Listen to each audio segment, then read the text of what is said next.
Est-ce que les TDAH ne seraient-ils pas des indigos cachés? C'est le thème de cette vidéo. Je suis en train de lire actuellement un bouquin de Lee Carroll qui parle en fait des enfants indigos. Ce qui est intéressant, c'est que ce bouquin date des années 2000 et il est dit dans ce bouquin qu'il va y avoir beaucoup d'enfants indigos qui vont arriver dans les prochaines années. Et je le remarque en effet qu'il y a toute une population de jeunes entre, on va dire, 26 ans à peu près, et même plus jeunes, qui sont là, en fait, qui arrivent et qui arrivent avec un peu les mêmes symptômes que moi il y a quelques années, à savoir sensation d'être rejeté, sensation d'être décalé, d'être différent,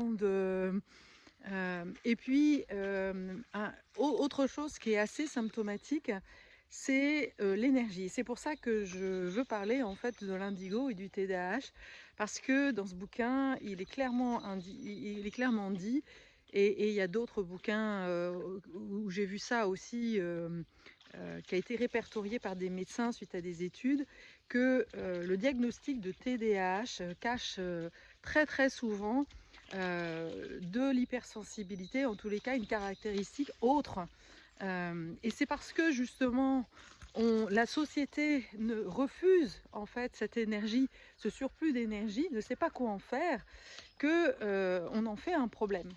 Et c'est ce qui me semble vraiment dramatique dans cette histoire, parce que ce que j'ai compris, moi, à travers ma propre expérience et des accompagnements que je fais auprès d'indigos qui, eux, sont nés plutôt dans les années... alors bon, j'accompagne un peu des personnes de tout âge, hein, mais c'est vrai que quand on arrive à plutôt 50 ans, les symptômes sont en général pas complètement les mêmes, en fait. Et ce que je remarque très souvent, c'est une énorme fatigue. Et parmi les personnes que j'accompagne, il y a beaucoup de personnes qui, après quelques heures en fait d'accompagnement, se rappellent avoir été plutôt hyperactifs, et que leurs parents leur demandaient justement, leur a reproché justement cet élan de vie. Et ça, c'est vraiment super important, parce que les enfants indigos sont des enfants qui, en effet, sont porteurs d'une sagesse, de connaissances, et d'une énergie très très haute. Ils vibrent à une fréquence très haute. La vibration, alors on peut parler de vibration christique, même si ça n'a rien à voir avec le côté religieux, mais en tous les cas, on est dans une énergie proche de la source. Et ça peut faire peur, surtout pour des parents qui ne sont pas du tout comme ça, qui sont plutôt, eux, dans des modèles normatifs, c'est comme ça, c'est pas autrement. Et à partir du moment où l'enfant est différent de eux, en fait, il est rejeté. Parce que les parents ne savent pas accueillir la différence. Et c'est parce que, justement, l'enfant va vivre ce rejet que lui-même, en fait, va œuvrer après, dans sa vie d'adulte, pour l'inclusion. Et c'est ça, c'est notre mission en fait. Notre mission, c'est vraiment d'accueillir l'inclusion et d'être des précurseurs d'un monde où on arrête de rejeter la différence, mais d'accueillir, de faire de cette différence vraiment une richesse. Les enfants indigos vont complètement évoluer différemment en fonction de leur environnement. Ça, c'est vraiment hyper important. Et c'est pour ça que des enfants qui sont diagnostiqués TDAH risquent de beaucoup souffrir s'ils n'ont pas des parents qui sont un peu éveillés. J'en ai reçu plusieurs fois en fait dans mon cabinet, des enfants qui sont amenés par des parents qui en ont marre, parce que l'enfant qui est turbulent est vu comme l'emmerdeur de service. Et ça, c'est vraiment une des grandes caractéristiques. Et je ne sais pas pourquoi, en fait, ça me rappelle un peu quelqu'un. Moi aussi, j'étais vraiment considérée comme l'emmerdeuse de service. Et j'ai compris bien plus tard que finalement, l'indigo est un chaman.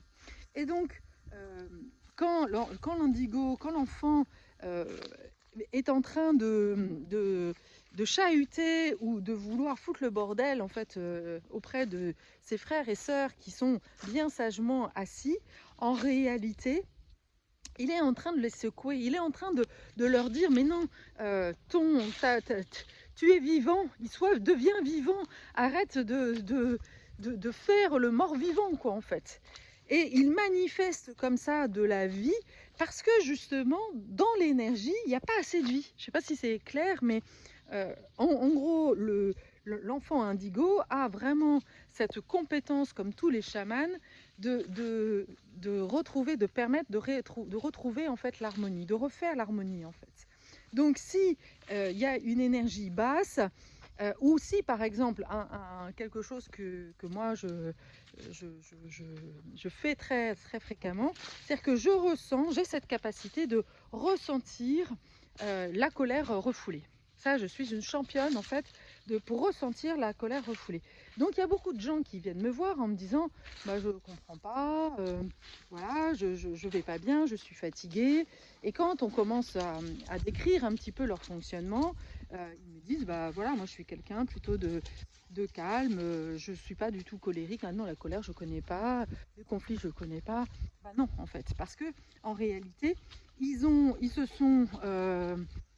grandi dans un environnement, dans des familles qui leur ont coupé justement cette spontanéité, cet élan de vie. Et derrière l'élan de vie, il peut y avoir parfois la colère. Et la colère a été souvent, ou la colère ou la spontanéité, le côté joie de vivre. En fait, finalement, on voit bien que la différence entre quelqu'un qui est super joyeux et quelqu'un qui peut être parfois en colère, finalement, il y a du feu là-dedans, en fait, dans les deux. Et il y a des fois, un enfant qui est spontané ou même qui va se mettre en colère va être considéré comme gênant. Mais il n'y a rien de gênant, ça fait partie du vivant. Et donc lui, il va comprendre que finalement, les émotions de manière générale ne sont pas les bienvenues. Donc il va se couper en fait de toutes ces ressources-là qui sont évidemment des dons pour lui. Et donc c'est comme si voilà, on coupait le réservoir, on te coupait l'accès à quelque chose qui est vital, puisque ce sont les émotions qui nous permettent de naviguer, de nous diriger en fait dans la vie. Les émotions sont sans arrêt en train de nous envoyer des messages. La colère, par exemple, elle dit stop. Et si tu sens que vraiment il y a une colère très très forte, ça veut dire qu'il y a quelqu'un qui est en train de prendre le pouvoir sur toi. Donc c'est important en fait de se reconnecter à ça. Mais pour se reconnecter à ça, il faut être connecté à son corps.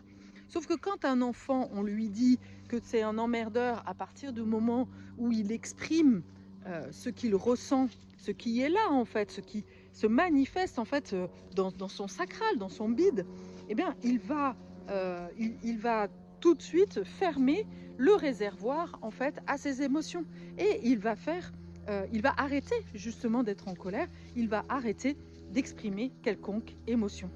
Et donc c'est comme ça que on va développer un faux self de quelqu'un de très sage. Et tu vas passer ta vie en fait à aller sentir de manière complètement intuitive ce qu'attendent les gens et de leur donner comme ça pour éviter le conflit en fait. Et donc ça c'est quelque chose que l'on retrouve très souvent chez l'enfant indigo, des enfants qui sont au départ plutôt très vifs, très vivants, qui ont une énergie de vie de dingue, parce qu'en réalité ils sont là pour accomplir beaucoup de choses en fait dans leur vie, mais on leur dit bah non, ça c'est pas bien. Et donc de l'hypersensibilité, même de l'hyperactivité, finalement ils deviennent un peu apathiques, mais pas même sans médicaments, simplement parce qu'ils croient que c'est pas bien en fait. Voilà. Donc aujourd'hui on est passé à un autre stade, c'est-à-dire que au lieu de couper en fait cette énergie de vie, ben, on est passé à un stade encore supérieur pour les jeunes ados, qui est la rétiline, voilà le médicament là, qui empêche finalement l'expression de toute émotion. Et là je dis au secours, je dis attention, je dis vraiment alerte rouge. Et je vois bien qu'il y a beaucoup de jeunes qui décident aujourd'hui, après avoir été mis sous ce médicament pendant toute leur adolescence, qui vers 20 ans, au moment où justement ils deviennent majeurs, cherchent autre chose. Ils sentent bien que ce n'est pas possible, qu'ils ne sont pas... qu'il y a d'autres voies en fait. Ils sentent que c'est pas le mieux pour eux en fait. Et le mieux pour eux, c'est déjà de se comprendre, de savoir que ce sont des enfants des étoiles, de savoir qu'ils sont là, en effet, qu'ils sont arrivés sur Terre avec cette mission en fait de faire monter le taux vibratoire. Donc c'est pour ça qu'en fait ils ont beaucoup d'énergie. Cette énergie, en réalité, elle est là pour être distribuée. Et ça, c'est vraiment hyper important à le comprendre. C'est-à-dire que que tu sois jeune ou moins jeune, si tu te reconnais dans l'hypersensibilité ou les enfants indigos ou les vieilles âmes, tout ça c'est la même chose, eh bien sache que tu es destiné à diffuser en fait ta lumière, ton énergie. Et c'est pour ça que tu en as beaucoup. Tu es comme un soleil. C'est comme si aujourd'hui on disait au soleil, non, ne brille pas trop fort parce que tu déranges. Mais s'il n'y a pas de soleil, en fait, on va tous être dans l'ombre. Et là, eh ben, c'est là où on va perdre notre énergie. On a besoin de soleil. Et l'humanité a plus que jamais besoin du soleil, en fait, des enfants indigos. Et donc c'est pour ça que on doit retrouver, les enfants indigos doivent vraiment retrouver le chemin de qui ils sont, leur spécificité, leurs dons, et arrêter en fait de voir cette hypersensibilité, cette différence, voire même la bipolarité, hein, parce que ça va avec. Souvent, en fait, quand je vois des personnes, des jeunes qui ont été mis sous médicaments, ça développe souvent de la bipolarité. Mais là encore, on leur a mis cette étiquette sur le nez et après, débrouille-toi, quoi. Mais c'est complètement faux. Tout ça, c'est faux. C'est vraiment important que je le dise et que je le répète. Ce sont des erreurs de diagnostic et ce n'est pas que moi, en fait, qui le dis. Aujourd'hui, de plus en plus de médecins, de psychiatres, surtout aux États-Unis, dénoncent en fait des mauvais diagnostics de personnes, de psychiatres complètement incompétents en la matière, parce que eux, en fait, tout ce qu'ils ont appris, c'est de mettre des gens dans des cases.